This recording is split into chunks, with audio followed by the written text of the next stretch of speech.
नमस्कार बंधुरा foods point চ্যানেলে সবাইকে অনেক অনেক স্বাগত। আমি আজকে বানাবো বাটা মাছের সর্ষে ঝাল রেসিপি। বাটা মাছ এইভাবে সর্ষে দিয়ে রান্না করলে খেতে অপূর্ব লাগে। চলুন দেখিনি রেসিপিটা। আমি এখানে 4টে বাটা মাছ ধুয়ে পরিষ্কার করে নিয়েছি। মাছের মধ্যে দিয়ে দেব নুন আর হলুদ গুঁড়ো।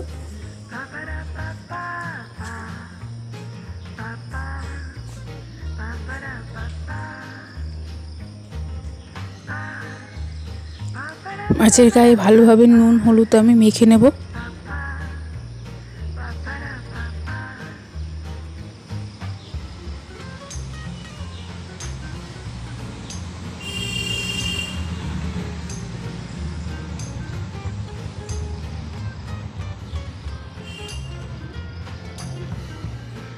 এবার আমি একটা কড়াই বসিয়ে দেব।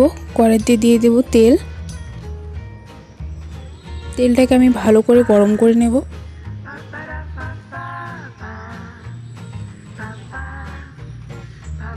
তেলটা আমার গরম হয়ে গেছে। এবার আমি মাছগুলোকে দিয়ে ভেজে নেব।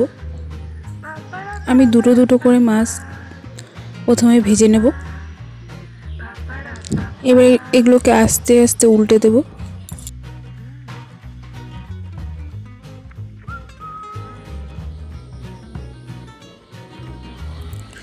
মাছগুলো আমার ভাজা হয়ে গেছে। এবার আমি এগুলোকে নামিয়ে নেব। সবগুলো মাছ আমি ভেজে নিয়েছি। কড়াইতে দিয়ে দেব তেল। তেলের মধ্যে দিয়ে দেব কালো জিরে ফোড়ন আর দিয়ে দেব কয়েকটা চেরা কাঁচা লঙ্কা। এবার আমি 3 চামচ সর্ষে আর 2টো কাঁচা লঙ্কা বেটে নিয়েছি। এই পেস্টটাকে দিয়ে দেব। সামান্য একটু জল দিয়ে দিলাম। এবার আমি দিয়ে দেব স্বাদ মতো নুন, দিয়ে দেব হলুদ গুঁড়ো আর সামান্য একটু লাল লঙ্কার গুঁড়ো দেব।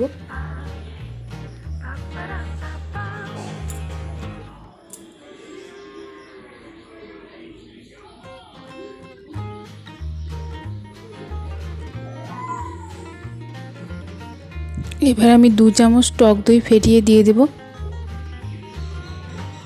মশলার সঙ্গে ভালোভাবে মিশিয়ে নেব।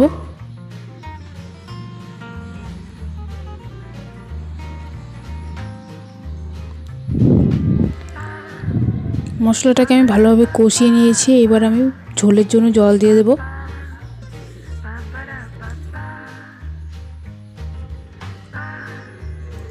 ঝোলটা আমার ফুটে গেছে। এবার আমি ভেজে রাখা বাটা মাছগুলোকে দিয়ে দেব।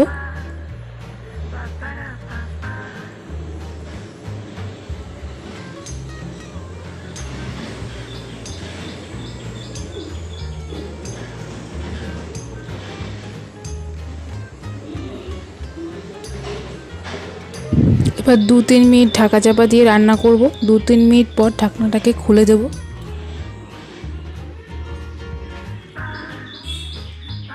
এবার আমি উপর থেকে দিয়ে দেব কাঁচা সর্ষের তেল। দিয়ে গ্যাসটাকে অফ করে নামিয়ে নেব। আপনারা বাড়িতে একবার এইভাবে বাটা মাছের সর্ষে ঝাল রান্না করে খেয়ে দেখবেন, দারুণ লাগে। ভালো লাগলে লাইক কমেন্ট শেয়ার করবেন। ধন্যবাদ।